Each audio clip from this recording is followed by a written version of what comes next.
les mitzvot et l'antidépresseur.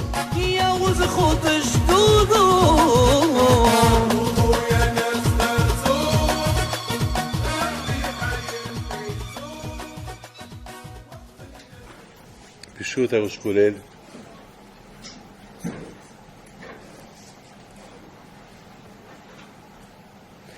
La paracha de cette semaine, Behar Bechokotai, aujourd'hui c'est mon 4e shiur aujourd'hui sur cette paracha-là. Mais je ne vais pas répéter les mêmes choses que j'ai dit. Je veux simplement que vous sachiez que ces parachiotes qu'on lit jusqu'à Matan Torah, c'est des parachiotes qui nous renforcent.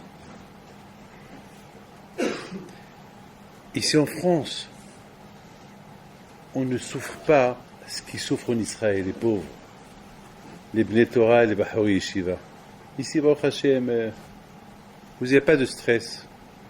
Vous êtes à l'Yeshiva, vous étudiez, vous êtes kollel, vous réveillez le matin, vous accompagnez vos enfants à l'école. Vous venez tranquillement ici. Vous savez, le stress qu'ils ont là-bas en Israël, les pauvres, ceux qui veulent, déjà avec tous ces xérotes qu'ils ont là-bas, leur enlever 30% de leur salaire, et les familles nombreuses que pratiquement ils sont à tel point que la dépression commence partout. Chacun il a des enfants. Et c'est pas facile, Bémet. Pour eux, l'étude de la Torah, pour eux, ça doit être très très dur. Surtout les parents, les pauvres, qui voient que leurs enfants, ils sont à l'âge de chercher une autre yeshiva gdola, et maintenant on leur dit, on leur impose, il faut faire du service militaire. Et c'est très bien que c'est pas facile pour les parents. Imaginez-vous que vous êtes là, vous à leur place.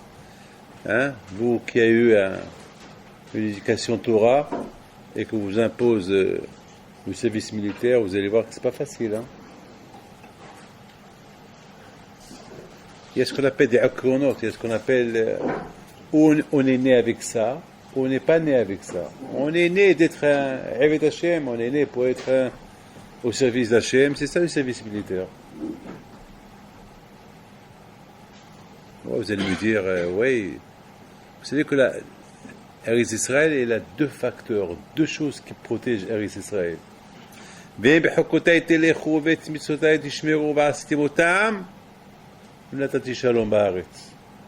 pas besoin de soldats. Lorsqu'il y a la Torah Kedusha, c'est une paracha. C'est la paracha de la semaine. Lorsqu'il y a l'étude de la Torah, comme qu'ils disent les Moussar, je vous donnerai la Gashmiyut, je vous donnerai tout ce qui est matériel, je donnerai la paix. Vous n'avez pas besoin, comme à l'époque de Hiskiya, Melech Yehuda, qu'à son époque, tout son arme, il a planté dans les murs de chaque Beth Midrash. Il leur a dit, ces armes-là, vous n'avez pas besoin. Vous allez étudier la Torah à la place. Parce qu'il a porté le pasuk. Milatati shalom haaretz. J'ai pas besoin. J'ai pas besoin de ces armes. Lorsqu'il y a l'étude de la Torah, à tel point que Hachamim disent que tous les enfants, il n'y avait pas un enfant qui n'était pas érudit dans la Torah. Il n'y avait pas une fille qui ne connaissait pas la Halachot Nida. Tout le monde était calé dans la Torah. À tel point que Akadosh Baruch Hu a voulu le tester. Et avec qui il a testé? Pas avec une petite campagne de militaires, pas avec une petite armée. Et il lui a apporté la plus grande armée du monde, qui était l'armée de Ashur, l'armée de Babel, de Sanherib. Il est venu d'après le Gaon de Vilna, la Gemara a dit, il est venu avec 184 000 généraux. Alors, des soldats, ils étaient peut-être 4, 5, 6, 7. D'après le Gaon, ils étaient à peu près 4 millions de soldats. 4 millions de soldats pour impressionner Hizkiya Melech Yehuda. Peut-être Hizkiya Melech Yehuda, il va faire quoi? Lorsqu'il entend qu'il y a toute cette armée qui va venir, il va faire quoi? Bon, il va dire aux Juifs, allez, on va s'entraîner un peu pour faire au moins une guerre. On va essayer, on va faire une guerre. Non, il leur a dit, continuez, allez à la yeshiva. T'es pas impressionné. Simplement, je vous dis ça pour vous dire que si la Torah, elle dit que lorsqu'il y a l'étude de la Torah, il n'y a pas de guerre, c'est qu'il n'y a pas de guerre. On a vu qu'à l'époque de David HaMelech, alav Shalom, qui était un des plus grands rois du monde de l'époque, et était un grand guerrier, il allait avec un peu de soldats, c'est tout. Un peu de soldats. Il savait il était assuré, il savait qu'il allait gagner la guerre. Alors maintenant, j'arrive. Pourquoi je vous parle de ça? Parce que j'ai eu de la peine. J'ai un peu de la peine en lisant cette paracha. Je suis obligé d'avoir de la peine. Que nous qu'on aime la Torah, nous qu'on connaît un peu qu'est-ce que la Torah elle fait. La Torah elle protège.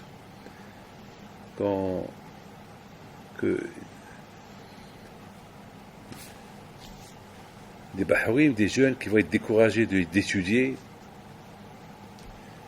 c'est ce qu'on appelle, il faut partager la souffrance des parents. Les pauvres tous ces parents d'élèves, et les pauvres, combien ils doivent être aujourd'hui. Mais si B'ez Hashem, il y a des riches américains qui sont partis hier voir Rav Steinman. Ça, je l'ai entendu aujourd'hui de Rosh Yeshiva Rav Vivo. Qu'ils ont beaucoup de connaissances en Amérique, avec des sénateurs américains et tout. Et qu'ils ont dit, peut-être on va réunir les sénateurs américains pour faire un peu de pression, pour qu'on lâche, on laisse tomber cette gezerah, ce décret-là des élèves, des avrichim qui vont les serrer pour arrêter d'étudier la Torah. Comme hier, quelqu'un il a dit hier à la Knesset, le moment est venu d'arrêter d'étudier la Torah. Il faut sortir travailler. Vous vous rendez compte? Où on a entendu ça? Même les Américains, il y a un programme, en Amérique, je vous le dis, en Amérique, il y a un programme qui aide des bahurim à étudier la Torah. Tous les yeshivot Satmar, Belz, Vizhnitz, ils sont subventionnés par un fonds, par un programme américain. Pour les Américains, il ne faut pas rester à la maison, il faut étudier. Tu vas aller à la yeshiva, à la yeshiva. Tu vas aller à l'école, va à l'école, mais il faut étudier. Et si tu veux devenir un avrech, c'est comme l'université, tu peux, et tu as une bourse. Les goyim, ils donnent ça, et les juifs, ils enlèvent ça. Oh, t'as vu ça? C'est pas normal. C'est pas normal. Est-ce qu'ici qu'on nous force de quitter la yeshiva pour aller... Non, ça n'existe pas. C'est des choses qui n'existent pas. C'est une révolution, tout ça. Il y a quelque chose qui... Alors finalement, il leur a dit à Abstein hier, il leur a dit, il n'y a rien à faire. Aujourd'hui, on est dans une guerre, Tum Klip, Tum Kdusha. Et c'est vrai. C'est ce que j'aurais dit moi aussi. Il y a aujourd'hui une guerre de Tum'a et de Kudusha. C'est tout. Avant Mashiach, c'est ce qui va arriver. Avant Mashiach, c'est ce que la Gemara Sanhedrin dit. Avant que Mashiach il vient, il y aura beaucoup de tsarot au Bnei Torah. C'est mamash, écrit noir sur blanc. Les Bnei Torah, ils vont souffrir, et ça va être, l'étude de l'entendre, ça va être mi'oni, pauvreté, souffrance. C'est écrit, on va s'attaquer à tous ceux qui étudient la Torah. C'est si mal que Mashiach n'est pas loin. Je vais poser une question qui posera le Al-Sheikh HaKadosh. J'ai vu dans Benish Hay qu'il apporte une question du Al-Sheikh. Il dit sur le passouk que Sheshanim Tizra Karmecha Sheshanim Ta'avod Sadecha Veshishame Shanim il y a un passouk Ve'asafta et Tvoata. Il y a un passouk qui dit que pendant 6 ans tu vas travailler ta terre et après tu vas récolter, et 6 ans, et la 7e année, tu récoltes. Al-Sheikh, il pose une belle question, vous vous rendez compte? Même hier, il y a un rave, il va poser une question sur Baba Kama, qui font là-bas les yeshivas de Ashdod. C'était tellement une belle question, et je me suis posé la question, mais comment? Combien de fois je suis passé à côté et je ne me suis pas posé cette question? C'est ça la Torah. La Torah, beaucoup de gens passent à côté, et on rate des belles questions. On passe à côté. C'est des belles questions qu'on rate. Quelle vie! Al-Shiri pose une belle question, il dit, mais qu'est-ce que la Torah elle vient m'apprendre? Qu'il faut travailler 6 ans, tu récoltes, pendant 6 ans tu travailles. Bien sûr que je vais travailler. La Torah elle dit, 6 ans tu travailles, et la 7e année tu fais la Shemitah, la 7e année tu ne travailles pas la terre. Il dit, Rabbi Al-Shir, pourquoi la Torah elle dit pas, après 6 ans, après 6 ans, tu dois faire la Shemitah. C'est-à-dire, 6 ans, tu travailles ta terre, et la 7e année, Shemitah. Chez Shanim, ben ça fait te voir, quoi, moi je ne vais pas ramasser. Et c'est quoi le hidous? Ben ça veut dire qu'il faut que je ramasse la récolte. Ouais, il faut que le pasteur me dise que je ramasse la récolte. Bien sûr que je vais ramasser la récolte. On t'a vu que je vais semer pendant 6 ans et je ne vais pas ramasser la récolte. Bien sûr que je vais ramasser. Maman, belle question. Si c'était pas belle question, le Bilishai n'aurait pas apporté. Et j'ai beaucoup réfléchi à cette question-là. J'adore des questions comme ça, qui me donnent un peu à réfléchir un peu. Et du coup, j'ai commencé à réfléchir aussi d'une réponse, d'une question à une question. Ça, c'est la question qu'il pose à Shirakadosh. Puis moi, je me suis posé une question sur David Amel. Parce que il y a un midrash qui dit ובחוקותיי תלכו ואת מצוותיי תשמרו ועשיתם אותם. ההוא דכתיב, comme ça le midrash dit, ההוא דכתיב, חישבתי דרכיי והשיבה רגלי עדותיך. Un midrash qui apporte ובחוקותיי תלכו, et vite le midrash dit, וההוא דכתיב, c'est ce que le pasuk dit, que David Amelech, חישבתי דרכיי, j'ai dit, demain je vais aller à telle et telle maison, demain je vais aller visiter tel et tel arabe, demain je vais aller voir celui-là, demain je vais aller faire ça. Et le lendemain, qu'est-ce qu'il fait? Et ses pieds, ils vont l'emmener au Beth Midrash.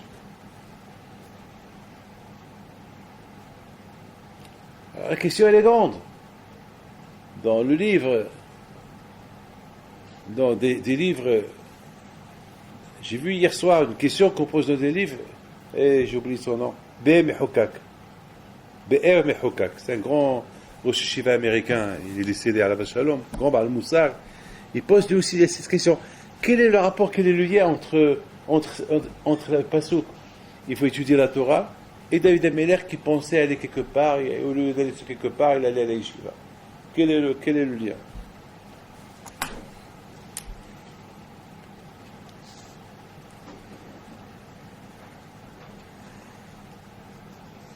C'est faire à bouteille.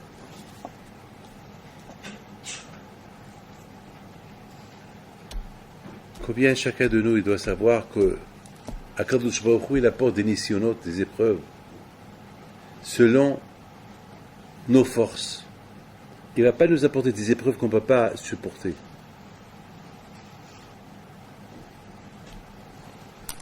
Je suis quelqu'un qui vit avec les épreuves, du matin au soir.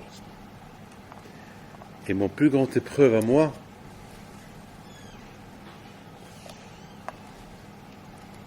c'est le soir. Aller dormir sans étudier. Et chaque soir, j'ai cette épreuve. David, tu es fatigué, il faut aller dormir. Tu as passé une journée dure, téléphone, bababa. Maintenant, ça y est, il faut se reposer. Après, je me repose la question, David, c'est bien, tu vas te reposer, et moi, tu vas étudier un peu quand même. Mais moi, je me connais. Lorsque je commence à étudier, ça peut arriver jusqu'à 2, 3, 4 heures du matin. Parce qu'on ne se rend pas compte. Après, c'est le matin, après, c'est la fatigue. Mais toujours, c'est une épreuve. L'épreuve, pour commencer. Après, qu'est-ce que je dis? Bon, tu sais, David, tu vas commencer pas plus, voilà. Regarde l'heure, il est 9 heures, tu vas étudier jusqu'à 10 heures. Voilà, 1 heure. Et à 1 heure, tu t'arrêtes. Et sache que je prends la montre, je dis voilà, il est 9 heures jusqu'à 10 heures, et je commence à étudier. Déjà, le temps que je l'ai mis, il est déjà 10 heures. Bon, je suis en plein, mais encore un petit quart d'heure, et ça avance. Parce qu'une fois que tu as passé cette épreuve, c'est fini. Après, c'est plus une épreuve. Après, c'est un ta'amo okito vachem. Après, c'est un arevna. Après, c'est un goût. Après, c'est. Enfin, vous savez, c'est pas que je vous apprends. Vous savez tous. Vous êtes tous comme moi. Tous. Au départ, c'est ouvrir la Gemara, commencer à étudier. C'est ça, et après, c'est fini. Une fois que tu casses ce moment-là, après, c'est un ta'anouk. Après, c'est milhama avec le sommeil. Avec ce milhama, bon. Après, c'est un ta'anouk qu'on ne peut pas expliquer. Mais de toutes les façons, les kohot, ils sont là. Hachem, il t'a donné les kohot. Le plus important, c'est passer le cap du commencement, du début. Une fois que tu as passé ce cap-là, comme par exemple lorsque vous commencez le collège, après un mois de vacances, toujours venir au collège, c'est dur. C'est dur, pourtant c'est la Torah, mais c'est dur. Parce que quand même après un mois, en famille, avec les enfants. Mais une fois qu'on est là, une fois déjà qu'on va au collège, après on commence à ouvrir la Gemara, et on rentre au Maharsha, on rentre un peu de Ritba, hein, ça y est, après c'est bon, après ça y est. Après c'est fini, ça y est. Le plus important, c'est le cap, le premier cap. Rabotai, Hakadosh Baruch Hu nous a donné une mitzvah qui est très dure. Écoutez bien. Une mitzvah il y a beaucoup de nisayon dans cette mitzvah. La mitzvah de quoi? La mitzvah de Shemitah. C'est énorme cette mitzvah de Shemitah. Énorme. Vous imaginez c'est quoi cette Shemitah-là? Que pendant 6 ans, tu travailles ta terre, et tu le sais, hein? Et après la 7e année, tu te dégages. C'est plus ta terre. Et pareil que la 7e année. Parfois ça peut durer Shvi'it, Shishit, Shvi'it, Shminit. Parfois ça peut durer encore 3 ans. 3 ans tu ne travailles pas ta terre. Parce qu'il y a beaucoup de terres qui commencent à la fin d'année. Parfois ça peut durer des... Je ne travaille pas. C'est dur. C'est la raison pourquoi Kadosh Baruch Hu nous a donné la paracha de Ve'e b'chokotay telechu. C'est-à-dire que pour sentir l'épreuve faible, il faut étudier la Torah. Moi, ça m'aide de savoir que c'est péché de faire ça et ça et ça. Ça m'aide. Ça m'aide la Torah. De savoir que la Torah dit qu'il ne faut pas toucher les mains d'une femme, eh ben ça m'aide. Ça m'aide. Il y a Issour. Le fait de savoir que c'est sourd, ça m'aide. Le fait de savoir, il ne faut pas que je voie, eh ben ça m'aide. Donc je vois, David, c'est péché. Tu n'as pas le droit. Ça m'aide. Ce que la Torah dit, ça m'aide beaucoup de ma tête. Si la Torah n'a rien dit, ben, elle n'a rien dit. Le fait que la Torah, elle écrit, ça, tu n'as pas le droit de le faire. Ça, tu peux le faire psychologiquement, moralement, ça m'aide. Parfois, Kadosh Baruch Hu, il veut d'un côté donner une épreuve, il va agrandir l'épreuve. Je répète. Kadosh Baruch Hu, parfois, il donne une épreuve, mais il sait que l'épreuve qu'il nous donne, on peut la supporter. Mais il veut l'agrandir. Alors, comment il va l'agrandir? Parce qu'en agrandissant l'épreuve, nous aussi on grandit avec. Je répète. Lorsque l'épreuve, de plus que l'épreuve elle est grande, toi aussi tu deviens grand. De plus qu'on supporte l'épreuve, on grandit avec. On grandit au niveau spirituel. D'un côté, Moshe Rabbeinu était Anav, et Bidafka, parce qu'il était Anav, il était grand. Parce que toujours, Moshe Rabbeinu avait des épreuves, et hop, et chaque épreuve, qu'elle venait vers Moshe Rabbeinu, eh ben justement, Moshe Rabbeinu, il va se grandir dans cette épreuve-là. Les épreuves, il a grandi. Alors, je vous en prie, écoutez bien, regardez-moi tout ça. Alors, imaginez-vous, maintenant, moi je sais, j'ai des terres, j'ai une terre là de quelques hectares, qui me donne plein de fruits, il me donne tout. Et donc, je connais cette paracha-là de Shemitah. Je viens et je lis la paracha de Shemitah. Qu'est-ce que dit la paracha?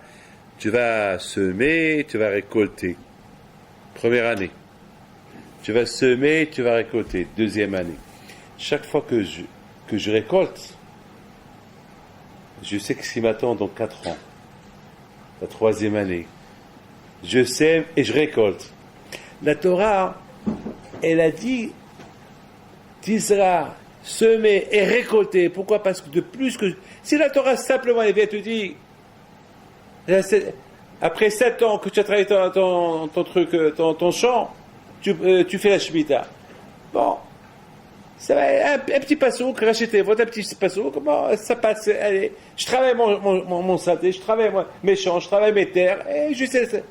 Mais le fait que la Torah elle te dit, et tu ramasses, et tu récoltes, c'est-à-dire il va y avoir un grand Yetzara. Je ramasse et je récolte chaque année, et la 7e année, je ne peux plus ramasser, je ne peux plus récolter. C'est-à-dire que Akadosh Baruch Hu, d'un côté, il nous donne une épreuve, il veut nous faire agrandir l'épreuve pour mieux grandir. Et comment on va mieux grandir?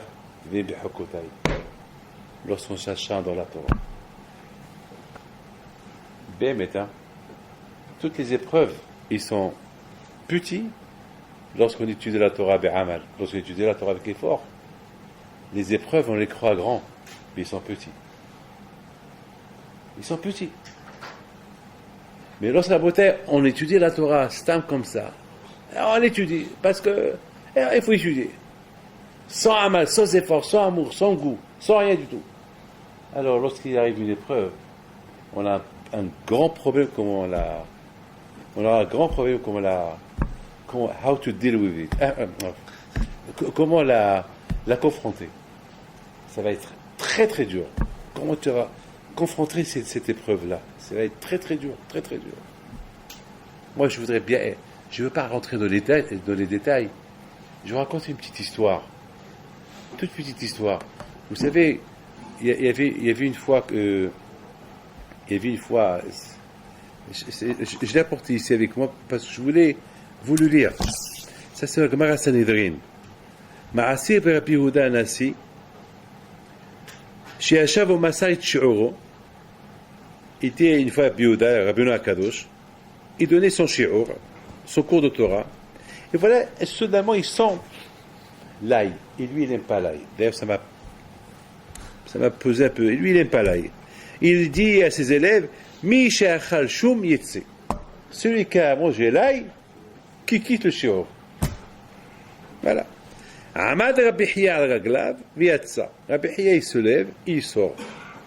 Miad amdu kula v'yatsu. Du coup, toute la yeshiva, tout le cours, tout le monde se levait, ils sont sortis.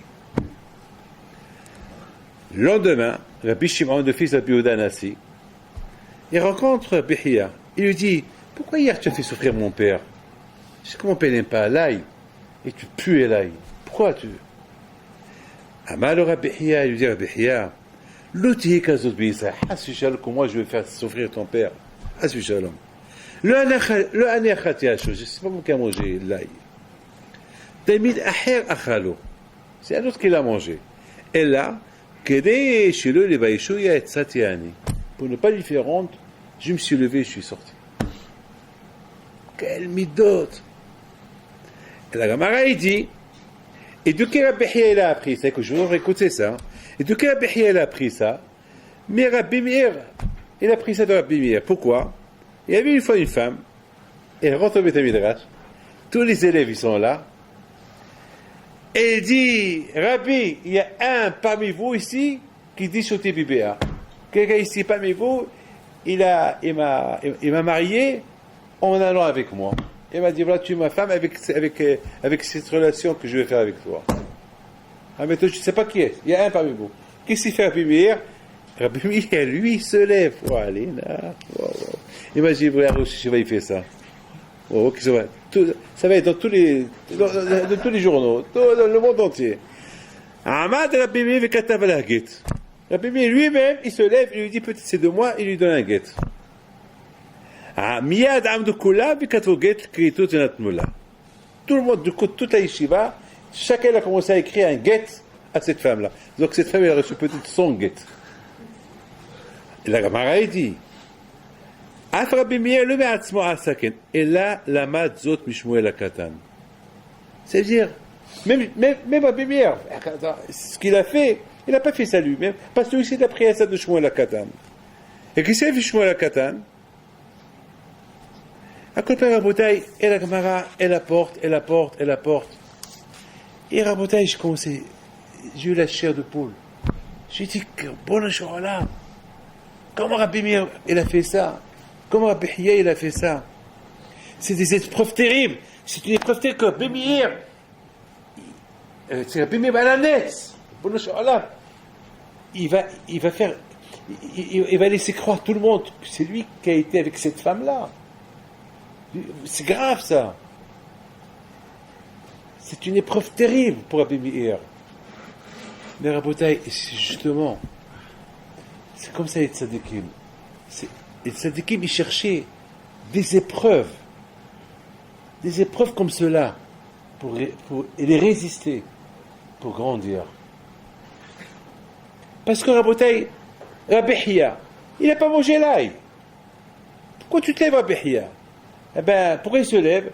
Parce que Rabbi Kadosh, il va dire à Rabotai, il y a quelqu'un qui a mangé là. Alors, après, peut-être Rabbi il va se lever, il va commencer à sentir chacun, il va dire, c'est toi, tu sors.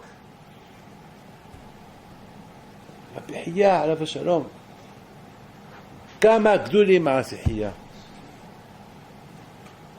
Est-ce que nous, on est capable de faire ça? Eh bien, c'est pour ça, Shmuel Akatan, la Gemara dit sur lui, il aurait pu être comme Moshe Rabbeinu. Et c'est pour ça, Rabbi Hiya, il a grandi. Et c'est pour ça, Rabbi Meir, il a grandi chez Eret Eini Israël Ba'alacha, Nehorai. Pourquoi? Parce que ils sont rentrés dans des épreuves. Ils sont rentrés dans. Ils savent que uniquement par des épreuves, ils peuvent monter. Il faut prier à Kadosh Baruch Hu qui ne nous apporte pas des épreuves qu'on ne peut pas supporter. Mais à Kolpani Rabotai, une épreuve. Bon, les épreuves d'aujourd'hui sont. Tout à l'heure, en venant tout à l'heure ici, j'étais quelque part, j'ai donné un charo ce matin, et il y a une femme qui s'est trop approchée de moi. Trop. Alors je recule, et elle aussi elle s'approche. Je recule jusqu'à un moment donné, j'étais coincé entre deux murs. Jusqu'à que je lui dis, madame, à vous de reculer maintenant. Allez, vous allez reculer. Allez, avance. Je commence à crier. Avance, recule. À un moment donné, il faut savoir, stop. Il y a des manières. Vous savez, à Bretagne, beaucoup de fois, je raconte cette belle histoire que j'adore de Rav Ponovitch, alav shalom, que lorsque il devait partir en Amérique pour recevoir un chèque, un gros chèque d'une femme, une vieille femme qui a voulu donner un gros chèque pour la construction de la yeshiva de Ponovitch de maintenant, lorsqu'il arrive là-bas chez elle, il y avait une petite partie, des gens qui étaient là présents, et à un moment donné, il y a les journalistes, cette vieille femme, elle rentre, Maouzat là, toute tordue, elle marche avec son chèque dans les mains, et elle va directement chez le Rebbe Rav Polovitch avec sa main, que Shalom, le Rav Polovitch, il ne bouge pas. Alors son secrétaire lui dit, Rabbi, qu'est-ce que vous faites? Qu'est-ce qu'elle fait? Il dit, qu'est-ce qu'elle fait? C'est une vieille femme, on peut faire semblant, peut faire semblant, comme ça et comme ça. Elle dit, comme ça et comme ça. Et demain, les Bahou Yeshiva, ils vont voir, avec ma main tendue comme ça, même que je la touche pas, ils vont croire que je l'ai touchée. Et la vieille continue toujours avec ses mains tendues. Elle a toujours le shalom. Et le Rabbi lui dit, non, je peux pas. Il dit, vous perdez le chèque. Il dit, je perds. Peut-être à cause de ce geste-là, la yeshiva de Ponovitch, elle existe. Peut-être c'est à cause de ça. Peut-être c'est ça. savoir s'arrêter au moment qu'il faut s'arrêter. Les épreuves, ils agrandissent la personne.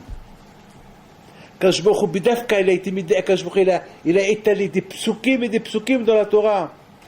Que pendant 6 ans, tu travailles ta terre et tu vas semer ta terre vers Safta et tu vas ramasser, parce que chaque fois que tu ramasses, tu vas penser à la Shemitah. Wow, première année, deuxième année. Akash Baruch Hu, il veut encore agrandir, il t'étale le passo pour t'agrandir, parce que c'est une paracha, parce qu'on le répète cette paracha. C'est pas un petit passo, c'est des psukim. Et Hachem, il veut qu'on répète ces psukim, et les répéter. Et de plus qu'on le répète, l'épreuve, elle devient grande. Parce que vous savez, lorsque un docteur, il dit, je vais t'opérer. Comme ça. Ah bon? Oui, je t'opère, allez, viens. Mais je dis, tu sais quoi, je vais t'opérer, je vais ouvrir ton corps, je vais enlever ça, et je vais te faire ça. Ça y est, il fait peur déjà. Mais lorsqu'il dit, je t'opère, ça fait. Quoi? Je t'opère. D'accord. Mais lorsqu'il commence à t'étaler, voilà comment je vais te faire, je vais t'enlever le corps comme ça, et après je vais te faire ceci, je vais couper là, et je vais faire ceci. Ça fait peur. Ça fait beaucoup peur. Et l'épreuve, elle est grande. C'est après que je lui dis, Todarabah, merci beaucoup. Mais non, ça ne m'intéresse pas. Ça ne m'intéresse pas. L'épreuve, elle est dure, l'épreuve. C'est la raison pourquoi Akash Baruch Hu Bedafka, mais Akash Baruch Hu a donné une solution. C'est pour ça que ces deux parachutes ils sont collés. La solution pour surmonter cette grande épreuve-là de Shemitah, que pendant la 7e année, tu vas pas manger tu vas pas profiter de ton truc de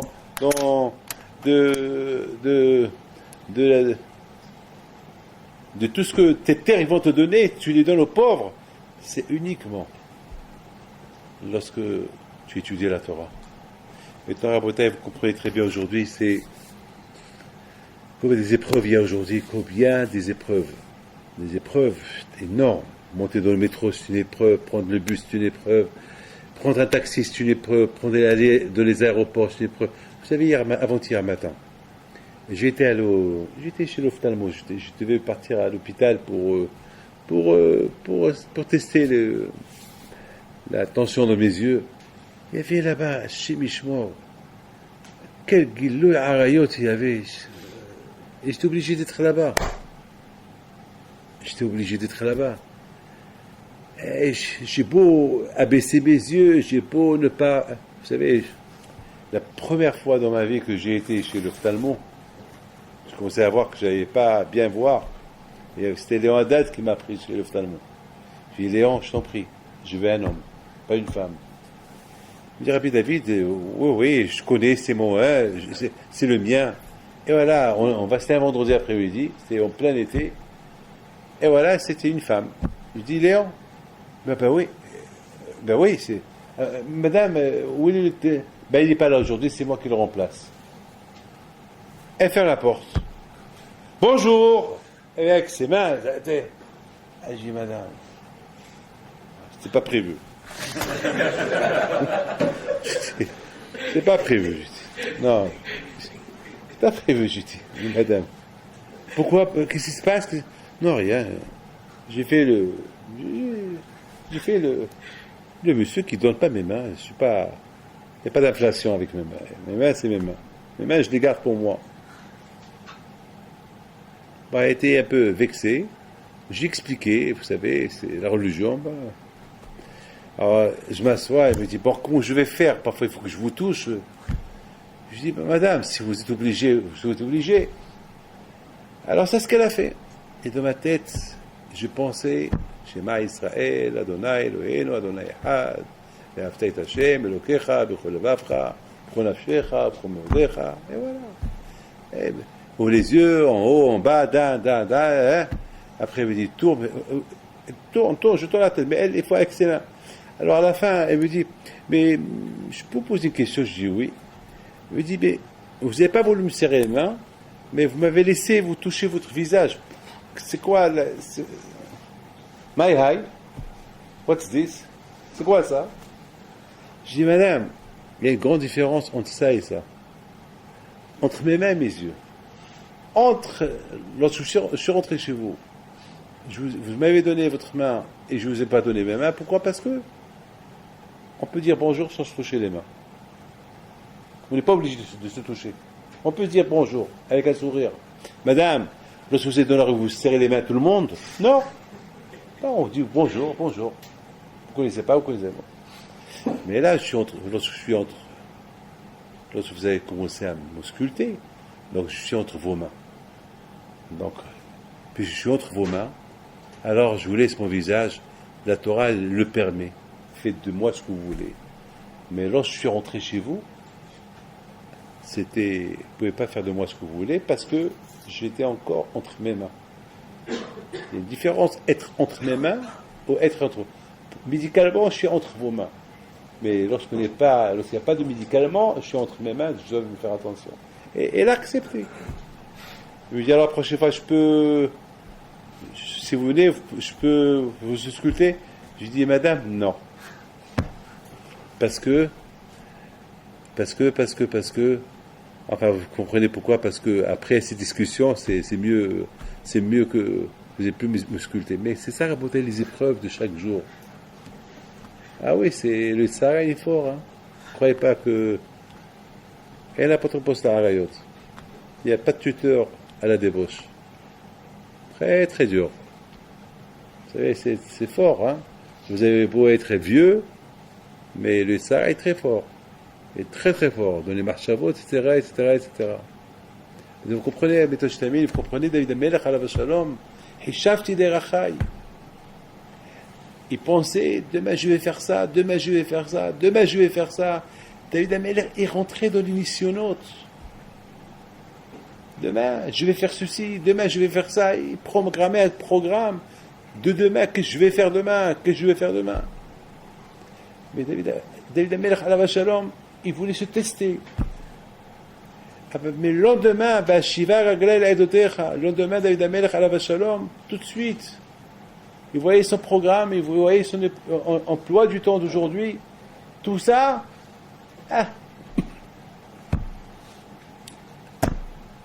Et le Sahara était fort. Oui, n'oublie pas, tu as à faire. Il y a beaucoup à faire. Le lendemain, David Amelech, il allait à la yeshiva.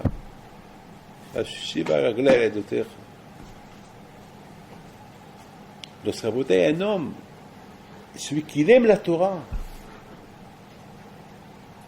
celui qui aime la Torah, ça va faire partie de son corps. Ça va tellement faire partie de son corps jusqu'à que tous les programmes qui ne sont pas Torah, qui a prévu les faire demain, ils vont tomber à l'eau. Je répète, celui qui aime la Torah, tous les programmes qu'il va faire demain, qui n'ont aucun lien avec la Torah, ils vont tomber à l'eau. Parce que son corps, il va l'emmener que vers la Torah. C'est tout. Et ça, c'est une bzika menoussa. C'est quelque chose de émet que je vous dis. Lorsqu'un homme, il aime la Torah, ben son corps va devenir Torah. Il a beau programmer des programmes, tout va tomber à l'eau. Parce que ses pieds, ils vont lui dire, monsieur, tu vas à la yeshiva. Parce que ses pieds aussi sont devenus Torah. Ses mains sont devenues Torah. Son corps est devenu Torah. Donc, son corps ne va pas le laisser faire. Son corps va aller contre son intellect. Son corps va aller contre son intellect. Son intellect, il a prévu hier de faire des choses, et son corps il va dire à sa marchava, non, tu ne vas pas faire ça, tu vas aller à la yeshiva. C'est là-bas où tu vas résoudre tes problèmes. Va à la yeshiva. C'est ça comme ça, David Amelech. David Amelech, il connaissait son corps. Il connaissait qu'il a un corps qui est Torah. Il le connaissait déjà. Donc, pour rentrer dans des nisyonotes, David Amelech alav shalom, lui-même il a dit à Kadosh Baruch Hu, Natsini, teste-moi. Comment David Amelech peut demander à Kadosh Baruch Hu, teste-moi? Parce que David Amelech, il se testait tout le temps. David Amelech, tout le temps, il se testait. Hishavti derachai, tadadam. Demain je vais faire, demain j'ai le photo, demain je vais organiser un pique-nique, demain je vais faire ceci, demain je vais faire ça. Le lendemain, ses pieds lui disent pique-nique, quel pique-nique? Va à la yeshiva. C'est bien lui-même, il dit, quel pique-nique, va là, Yeshiva, va étudier, qu'est-ce que tu veux perdre ton temps? Ça, c'était David Amelech, Allah Shalom. Nassinina, teste-moi, il dit, parce que quand un jour, il dit à Akadosh Baruch Hu, teste-moi. Alors là, quand je lui ai dit, si moi je te teste, tu vas tomber, hein. Chaque matin, on dit à Akadosh Baruch Hu, aide-nous de ne pas, il faut éviter les tests. Les nisyonotes sont graves, les nisyonotes.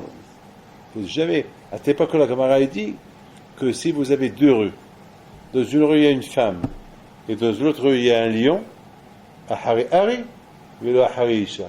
Prends la rue où il y a le lion, et ne prends pas la rue où il y a une femme. Pourquoi? Parce que là où il y a le lion, ça fait que peut-être il va te manger, peut-être il ne va pas te manger, peut-être tu peux le battre, peut-être tu peux lui faire peur. Mais là où il y a la femme, il n'y a pas de safek. Là-bas, tu risques de tomber. Alors, ne prends pas la route où il y a une femme. Là-bas, c'est très dangereux. Là-bas, le nisayon est trop grave. Très grave. Très, très grave. Très, très grave. Voilà, Rabotaï, c'est ça, mes amis. Cette belle paracha. Cette belle paracha d'aujourd'hui, mes amis, elle est extraordinaire. Elle est extraordinaire. Elle est extraordinaire.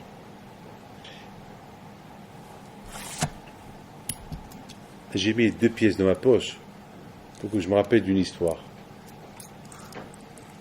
Qui s'est passée hier.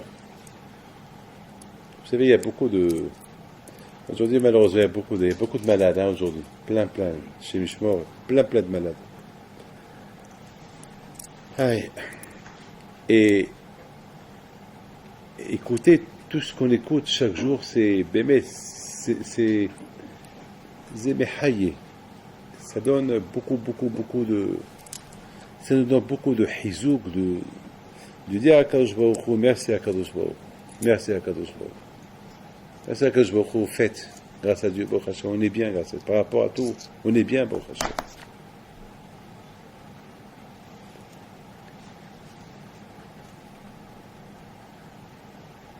La veille, il y a 2 jours, il y a mon beau-fils Saban, il me dit, Rabbi David, vous avez oublié de payer tel et tel. Du vie demain, je te donne. Baruch Hashem, plus ou moins, on a payé tout le monde. Et il restait celui-là que je n'ai pas payé. 2 personnes. Et puis, une femme m'a laissé ces 2 pièces-là sur la table.